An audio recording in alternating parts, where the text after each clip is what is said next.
A gente começou desde quarta-feira uma nova série intitulada Universidade do Perdão.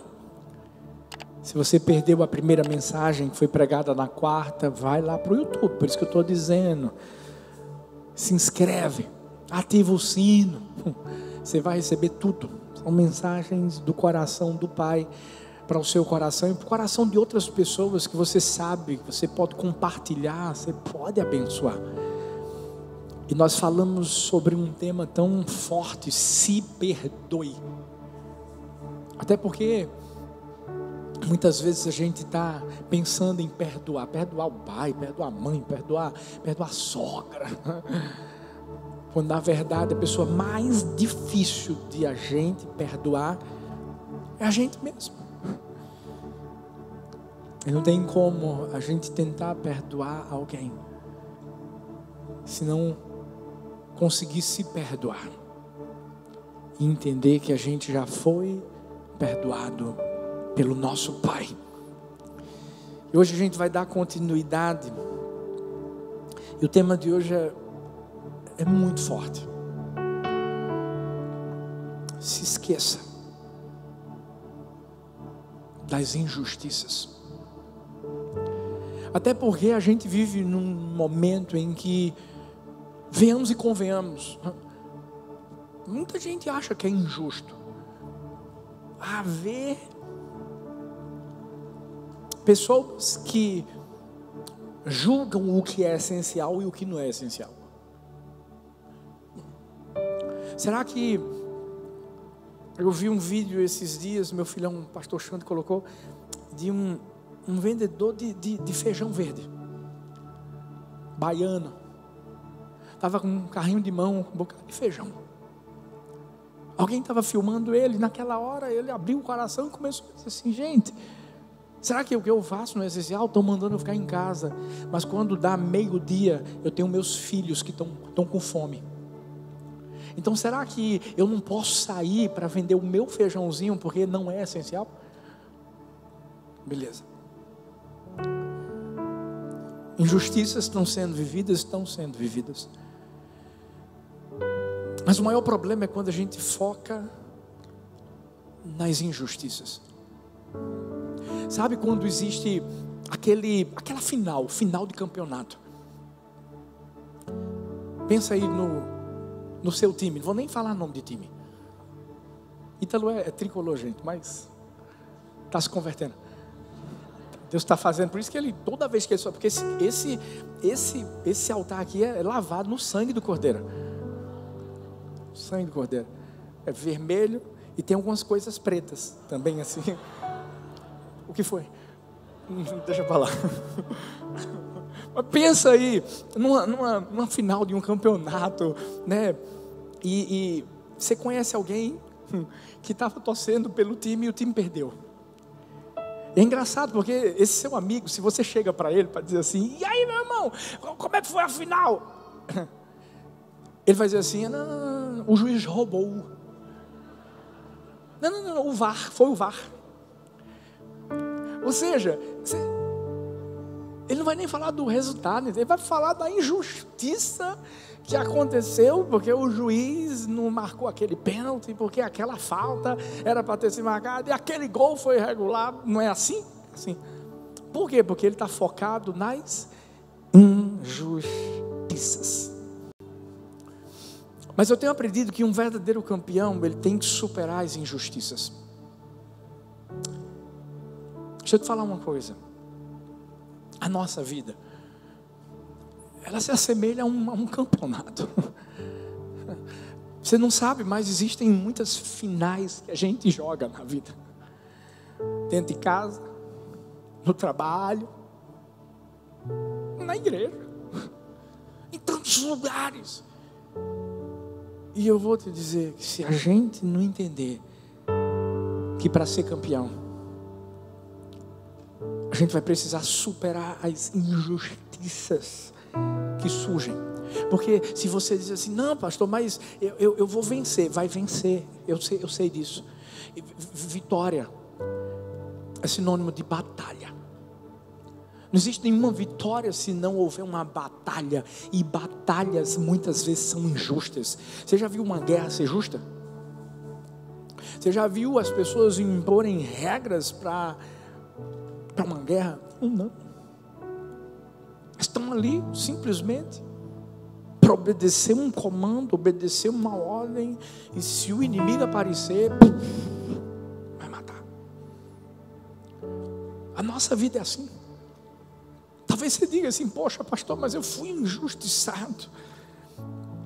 Eu fui injustiçado no meu relacionamento, eu fui injustiçado no meu trabalho, É por isso que nesse jogo da vida, cheio de injustiças, tem um outro lado da moeda que se chama perdão. Fala bem forte: perdão. Mais forte: perdão.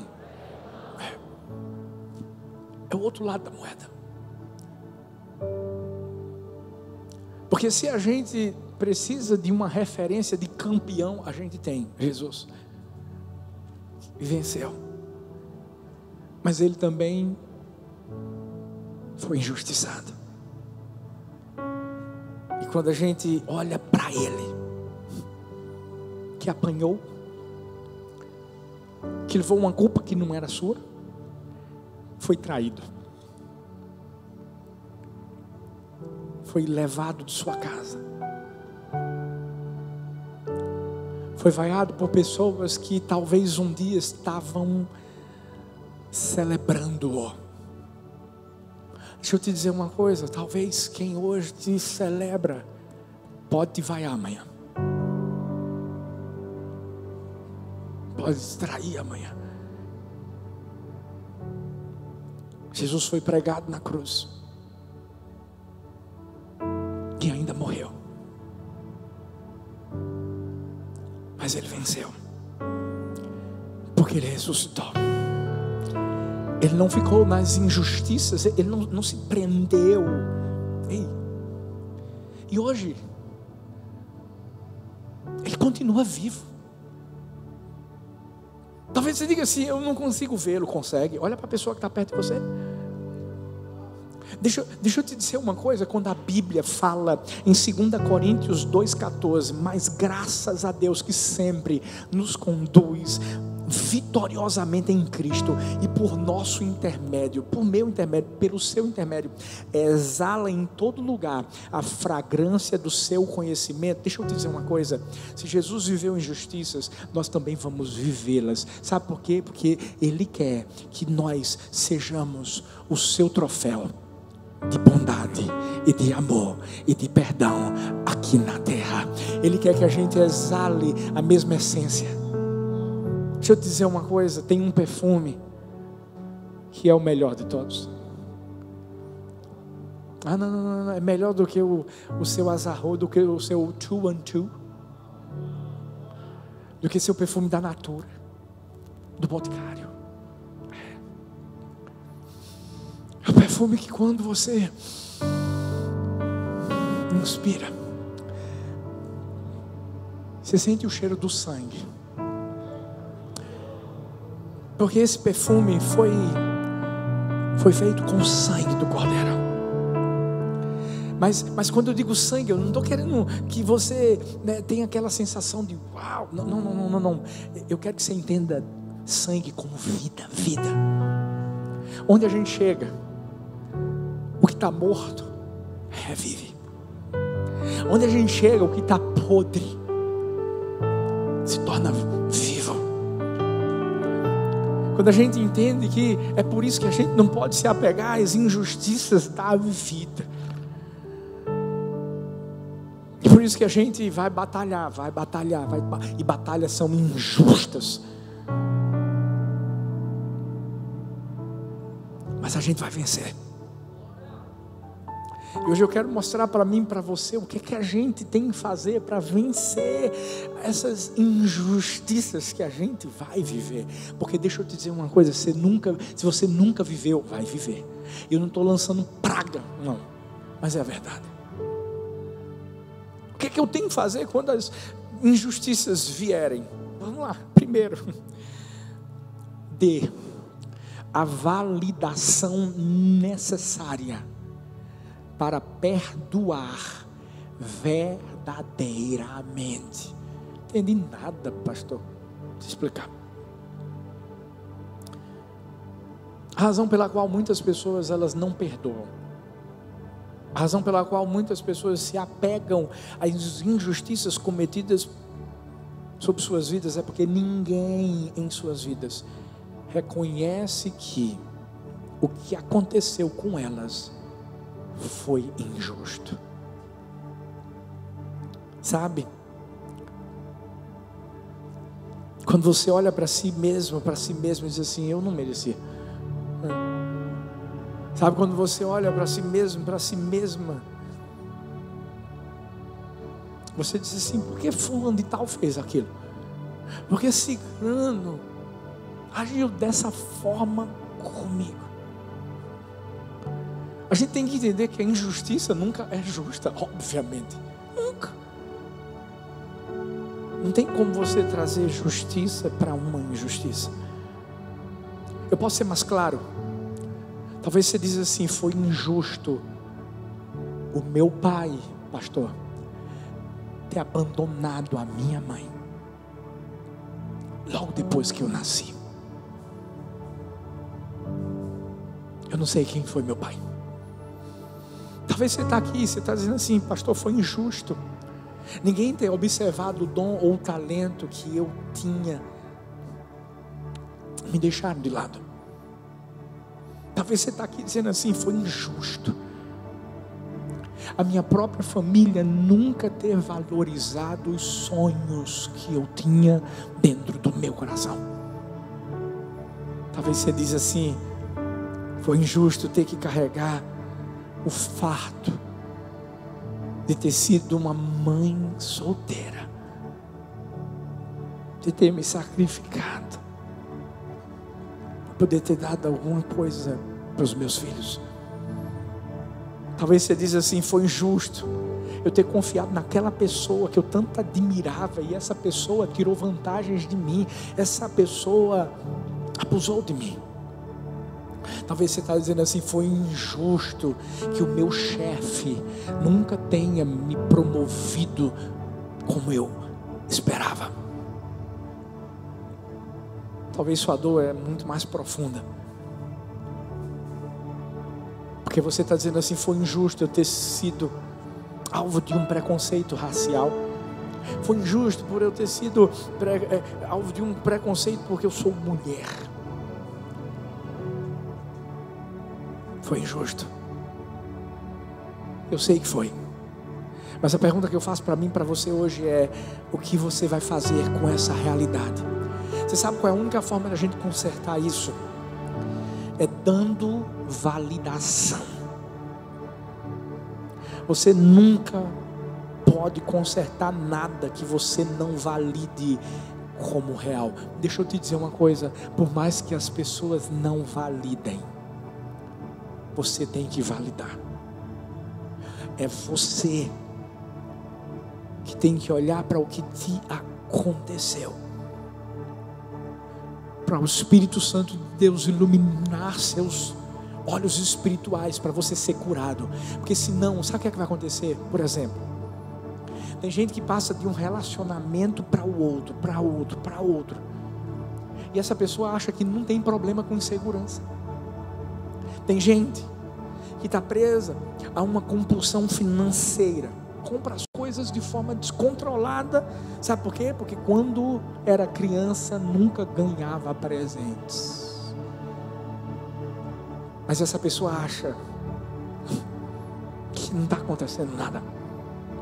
Talvez tem pessoas que estão se matando de trabalhar para ter, não uma condição financeira melhor, não, é para provar o seu valor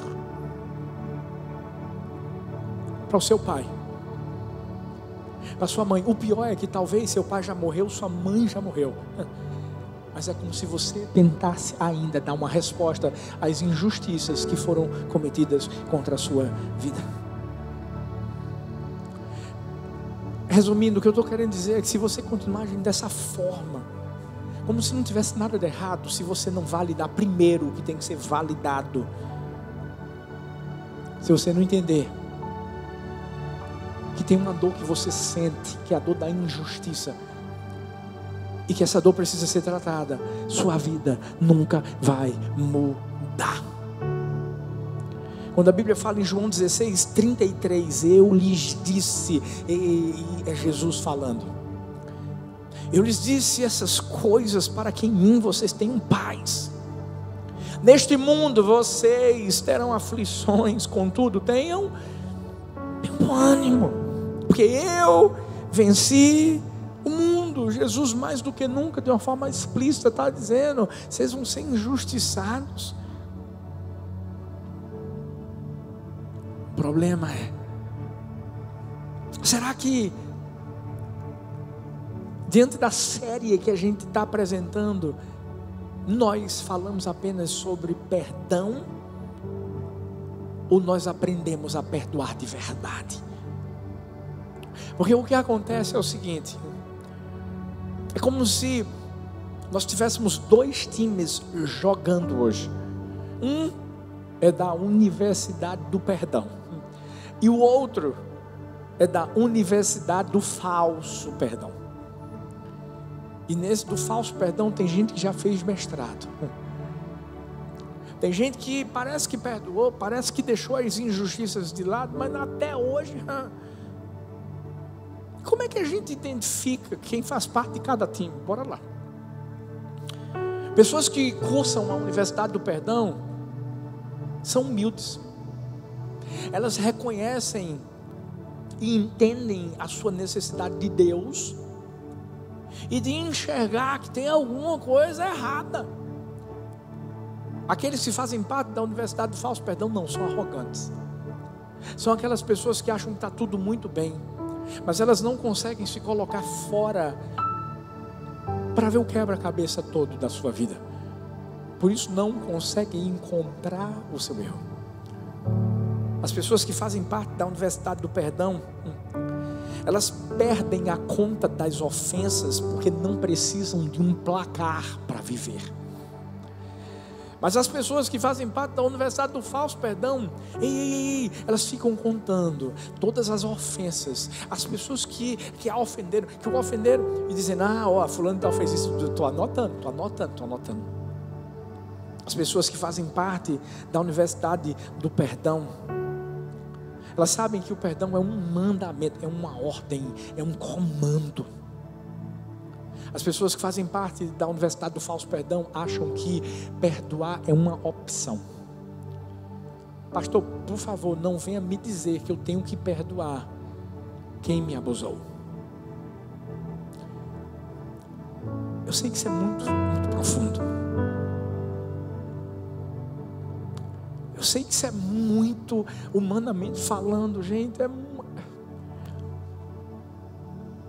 Mas a gente tem que entender: perdoar não é uma opção,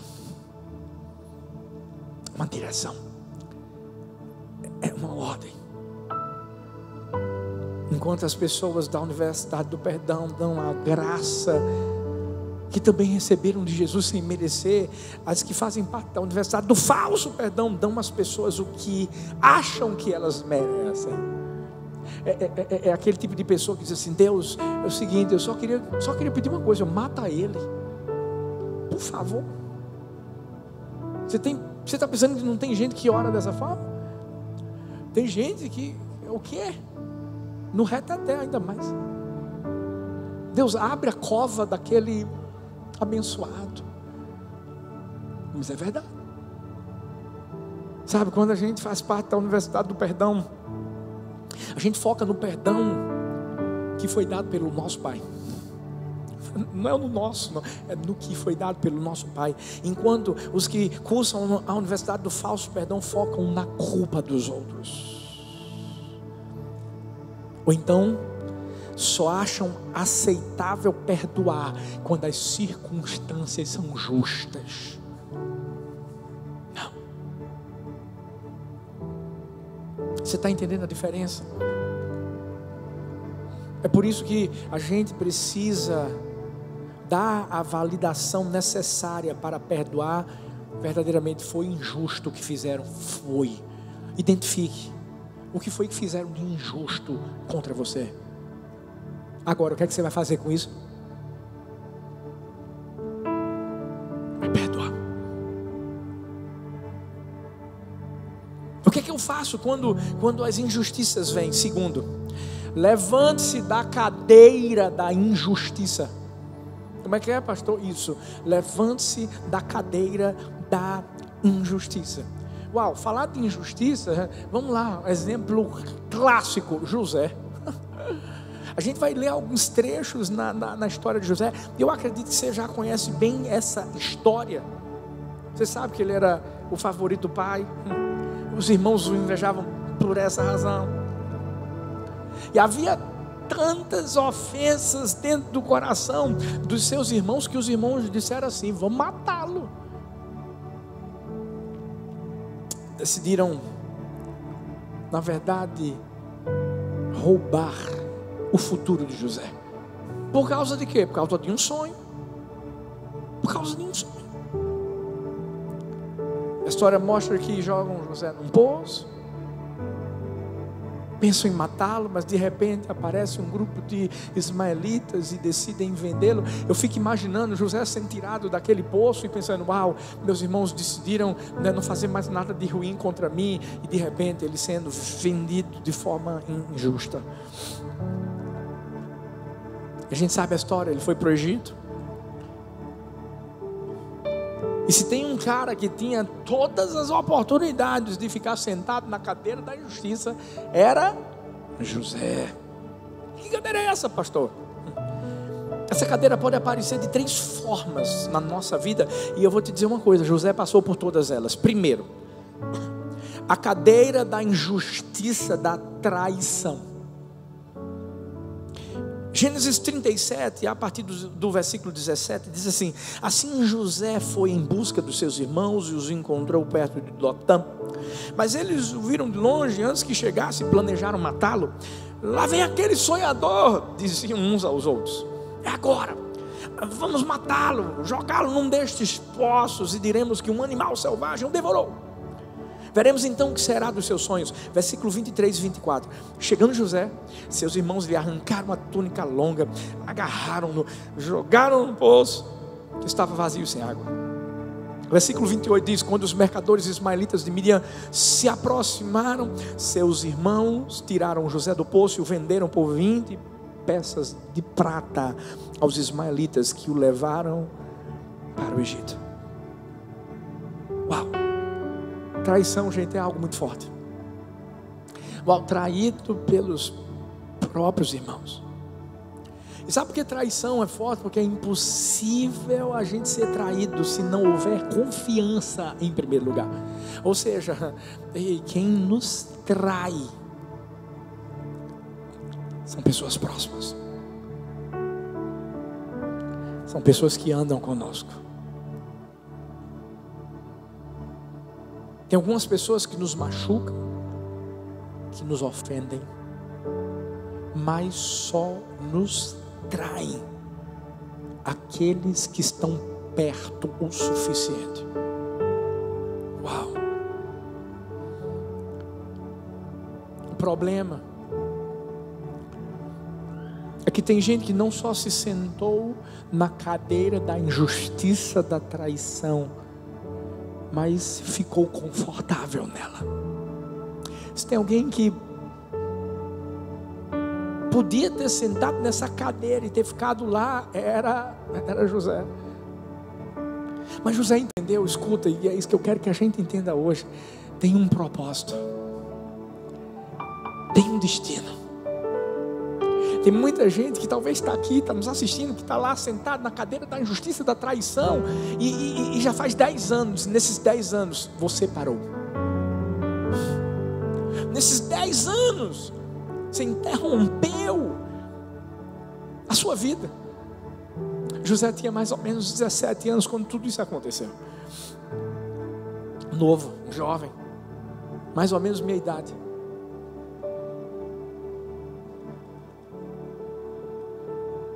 alguns anos atrás. Qual foi a diferença? Que ele não ficou sentado lá. Qual foi a diferença?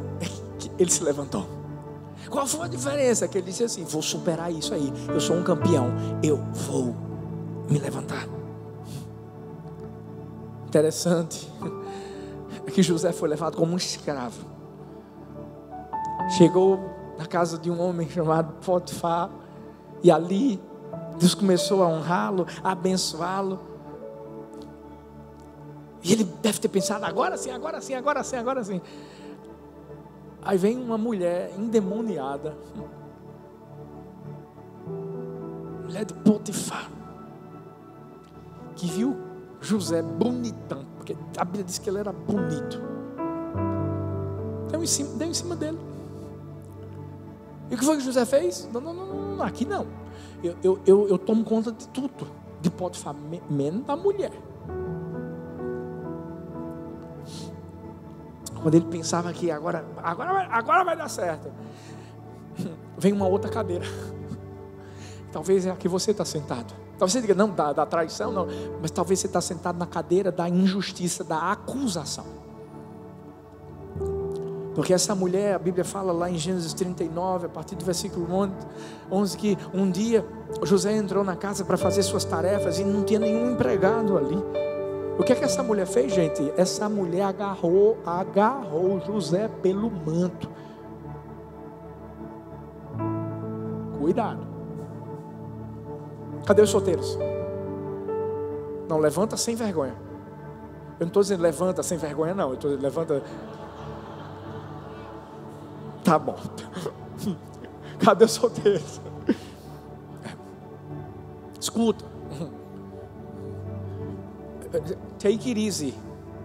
Calma. Tem gente que está feita a mulher de Potifar. O menino passa a garra. O que vier a mim, de maneira alguma lançarei fora. Pá! Calma. Você pode se arrumar. Bota aquele perfume cheiroso. Tem que ser cheiroso, né? Não vai agarrar não. Se a mulher chegar agarrando, dá uma de José, meu filho. Corre, porque é laço, é cilada, é armadilha, é tudo. Vamos voltar para cá. Continuando o texto, a Bíblia vai mostrar que José correu e essa mulher acusou José, dizendo que José tinha dado em cima dela. Sabe quando alguém nos acusa de algo que a gente nunca fez? Sabe quando alguém aponta o dedo, às vezes, fulano não fez isso, no seu trabalho, fulano, pegou aquilo. Talvez você já viveu acusações na sua vida, calúnias. Até hoje você está sentado lá,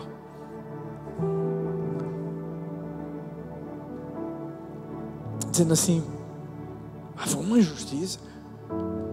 A gente tem que entender uma coisa.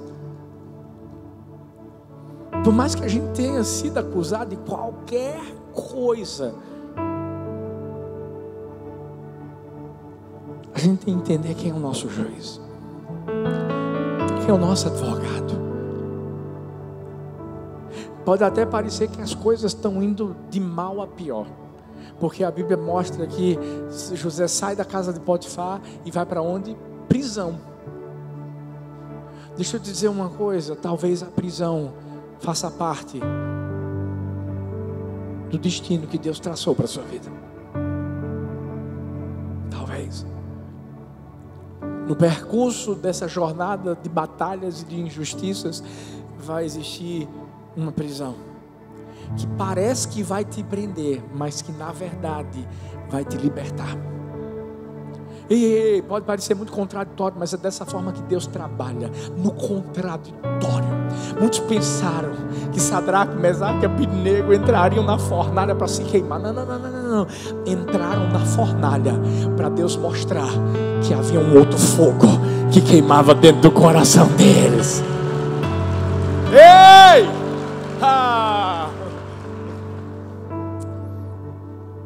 Podem te acusar. E pelo amor de Deus, em nome de Jesus, Não diga assim, tá vendo, me acusaram disso, daquilo outro, eu devia ter feito aquilo mesmo. Porque tem gente que é assim, é ou não é? Está vivendo uma injustiça, está vivendo a prisão, e aí começa a dizer, eu devia ter bebido mesmo, eu devia ter me desviado mesmo. O cara disse que eu estava desviado, não estava desviado não, mas eu devia ter desviado mesmo, pronto. Devia ter me relacionado com aquela pessoa mesmo, tá vendo? No final não, mas eu devia. Escuta, não cai nessa, em nome de Jesus, não cai nessa. Porque senão você interrompe o que Deus está construindo na sua vida. Tenha calma. Você sabe por quê? Deus ainda quer te usar. Deus ainda quer fazer algo poderoso, apesar de você estar vivendo todas essas injustiças. Porque foi lá na prisão que José foi usado. Você vai ser usado, você vai ser bênção nos lugares mais improváveis que Deus te coloca. Porque foi lá que José teve que desvendar um sonho do copeiro, do padeiro. E aí, pastor? E aí vem outra injustiça. Vem outra cadeira. Ele não se sentou na cadeira da injustiça, né? Vamos lá, da acusação, da traição. Mas veio outra. Cadeira da injustiça, do esquecimento. Gênesis 40, 23 diz: o chefe dos copeiros, porém, não se lembrou de José.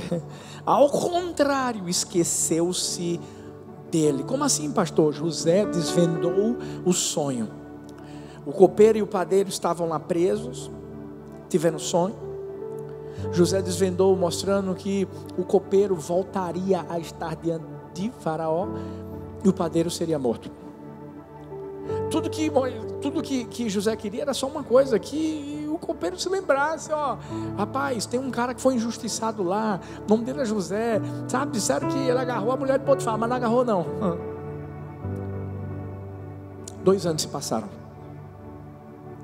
Fala para a pessoa que está perto de você, não importa o tempo que passe, o mais importante é que Deus continua trabalhando por você.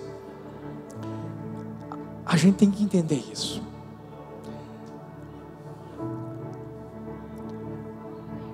Você não tem que focar no tempo que está passando. Você tem que focar não no que talvez você ache que não está acontecendo do lado de fora.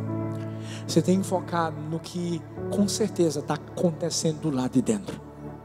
É na sua vida. É o preparo de Deus para a sua vida.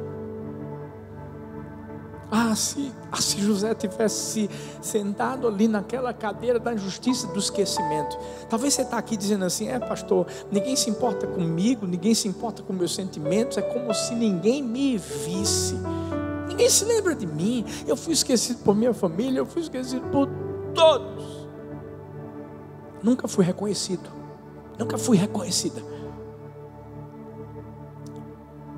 E tudo que o diabo quer que você faça, sabe o que é? Quando uma oportunidade aparece, que é a oportunidade de Deus, é a hora que Deus diz assim: agora você está pronto. Sabe o que é que você diz? O que o diabo quer que você fale é: não faz papel de besta não,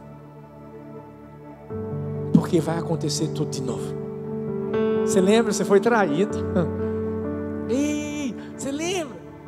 As injustiças que você viveu, as acusações, você lembra que você foi esquecido? Para. Quando a gente compreende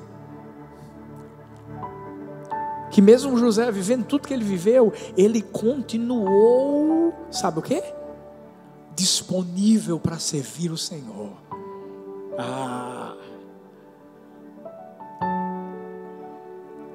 Será que diante de todas as injustiças que você já viveu na sua vida, você ainda está disponível para Deus? Ou será que você disse assim: um fulano e tal fez um negócio comigo, eu também não sirvo mais, eu não faço mais nada, eu não quero nem mais, vou abandonar o barco. Quando Faraó teve o sonho, o dele, o copeiro se lembrou que José tinha desvendado o sonho dele. chamaram José. José tomou um banho. José fez a barba. Trocaram a roupa dele. E ele chegou diante de Faraó para servir. Tem muita gente que diante da traição, da acusação, do esquecimento, talvez teria dito assim: passei por tanta coisa, não vou usar mais meu dom. Eu não ligo para quem você é, não. Não ligo se essa é a oportunidade da minha vida, não. Eu vou reter o que Deus me deu, porque eu não vou perdoar a injustiça que eu sofri. Sabe o que é que eu amo? Eu amo a resposta de José. Porque ele não ficou sentado na cadeira, balançando de um lado para o outro, não. Ele entendeu que a situação dele só mudaria a partir do momento que ele deixasse de lado a traição, a acusação e o esquecimento. Ele não iria permitir que ficasse cativo disso tudo. E ele só se tornou o segundo ali no Egito, porque ele não ficou sentado na cadeira. Posso te perguntar uma coisa? Será que você está sentado em alguma cadeira hoje que faz com que pareça que você está confortável, mas você sabe que isso está atrasando o propósito de Deus para a sua vida? Deixa de lado a traição, deixa de lado a acusação, deixa de lado o esquecimento e começa a entender que tem um caminho para você percorrer lá na frente, que tem um propósito. É muito mais, é muito mais do que o seu sonho, é o sonho de Deus para a sua vida. Você tem que seguir em frente. O que é que eu faço, pastor, quando as injustiças chegarem? Em último lugar, entenda que a injustiça não te libera da sua responsabilidade.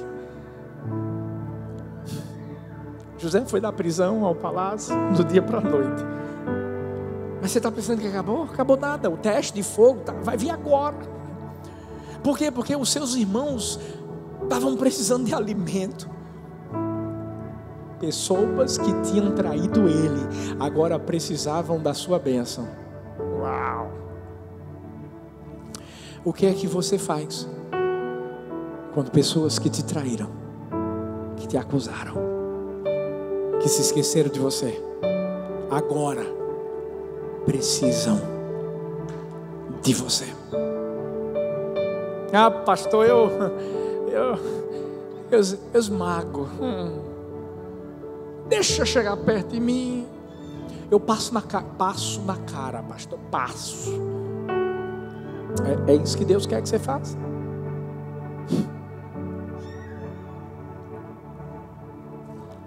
E se Deus confiasse a mim e a você, os nossos ofensores, nós os ajudaríamos ou os mataríamos?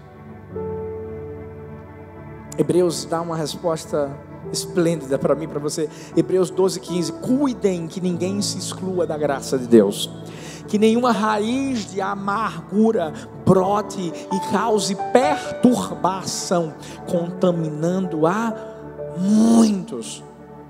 Se você me disser assim: pastor, é o seguinte, existe amargura dentro do meu coração, eu não vou perdoar, eu não vou abençoar, não vou. Se Jesus pensasse dessa forma, a gente não estaria aqui, viu? Vou falar de novo. Se Jesus pensasse dessa forma, ninguém estaria aqui. Sabe o que Jesus fez com Pedro? Que não deixou de traí-lo, por mais que a Bíblia diz que ele o negou, mas é uma traição. Jesus perdoou. Mas e Judas Iscariotes? Judas Iscariotes não se arrependeu e não quis o perdão de Jesus. É diferente. Gênesis 39, 2 e 3, a Bíblia fala que o Senhor estava com José, de modo que este prosperou, passou a morar na casa do seu senhor egípcio, quando este percebeu que o Senhor estava com ele, que o fazia prosperar em tudo que realizava. Deixa eu te dizer uma coisa, o que é que fez com que José levasse o perdão para os seus irmãos? Se você está pensando que somente naquele momento é que José realmente liberou o perdão, não, deixa eu te falar uma coisa, o perdão já estava lá dentro do coração dele. Você sabe por quê? Porque para perdoar a injustiça, fazer a coisa certa, do jeito certo, a gente tem que entender que Deus tem que estar conosco, tem que estar em nós, porque não é algo nosso, é algo dele. O amor foi colocado no nosso coração pelo Espírito Santo, porque senão a vontade que dá é esganar. Estou mentindo? Humanamente falando, esganar. Mas José sabia que no meio da traição Deus estava com ele. José sabia que no meio da acusação Deus estava com ele. No meio do esquecimento Deus estava com ele. No meio da amargura Deus estava com ele. Deixa eu te dizer uma coisa, não é diferente comigo com você. Deus está conosco. Porque Isaías 41:10 diz: não temas, eu estou com você. E é por isso que viver uma injustiça não nos libera da nossa responsabilidade. Eu lembro que quando minha primeira filha morreu, deixa eu te dizer uma coisa, eu não deixei de buscar Deus, eu não deixei de pregar, eu não deixei de cuidar dessa igreja, eu nunca deixei Deus por isso. Pelo contrário, continuei amando, continuei dependendo dele. Sabe por quê? Porque eu sei que existe um propósito em tudo aquilo que a gente vive, e principalmente naquilo que a gente acha que é injusto. A gente tem que perseverar. Tiago 1,12 diz: feliz é o homem que persevera na provação, porque depois de aprovado receberá a coroa da vida que Deus prometeu aos que o amam. Deixa eu te dizer, você vai ter que se vir no meio da injustiça. Sabe por quê? Porque José fez isso. Mas por que José fez isso? Porque José sabia que ele não estava servindo Potifar, não estava servindo o copeiro, não estava servindo o padeiro, não estava servindo o faraó, não estava servindo os irmãos, estava servindo ao Senhor. Colossenses 3:23 diz: tudo que fizerem, façam de todo o coração, como para o Senhor e não para os homens. E o foco não são os homens, é Ele, sempre Ele, sempre Ele, sempre Ele. Por isso que a história vai terminar dessa forma. Fica de pé no seu lugar. Gênesis 45, versículos 4 a 8. Cheguem mais perto, disse José a seus irmãos. Quando eles se aproximaram, disse-lhes: eu sou José, o seu irmão, aqueles que vocês venderam no Egito. Agora não se aflijam, nem se recriminem por terem me vendido para cá. Foi para salvar vidas que Deus me enviou adiante de vocês. Já houve 2 anos de fome na terra. Nos próximos 5 anos não haverá cultivo nem colheita. Mas Deus me enviou à frente de vocês para lhes preservar um remanescente nessa terra e para salvar-lhes as vidas com grande livramento. Assim, não foram vocês que me mandaram para cá, mas sim o próprio Deus. Ele me tornou ministro do faraó e me fez administrador de todo o palácio e governador de todo o Egito. Se você render a Deus a sua situação de injustiça, isso não vai ser o seu destino, vai fazer apenas parte da direção daquilo que Deus tem para a sua vida. O que é que eu faço, pastor? São tantas injustiças. Dê validação necessária para perdoar verdadeiramente. Levante-se da cadeira da injustiça e entenda que a injustiça não te libera da sua responsabilidade. Ei, imita o pai que você tem, imita o pai de amor que você tem. Foi injustiçado, tantas coisas que o nosso Senhor Jesus viveu, passou, enfrentou, mas Ele se levantou, Ele venceu, para que hoje eu e você possamos também vencer e inspirar muitos a viver o perdão de Deus nas suas vidas. Hoje eu quero te convidar: esqueça as injustiças e comece a se lembrar do amor, do perdão, da bondade, do favor, da fidelidade do Senhor sobre a sua vida. Adoro o nome.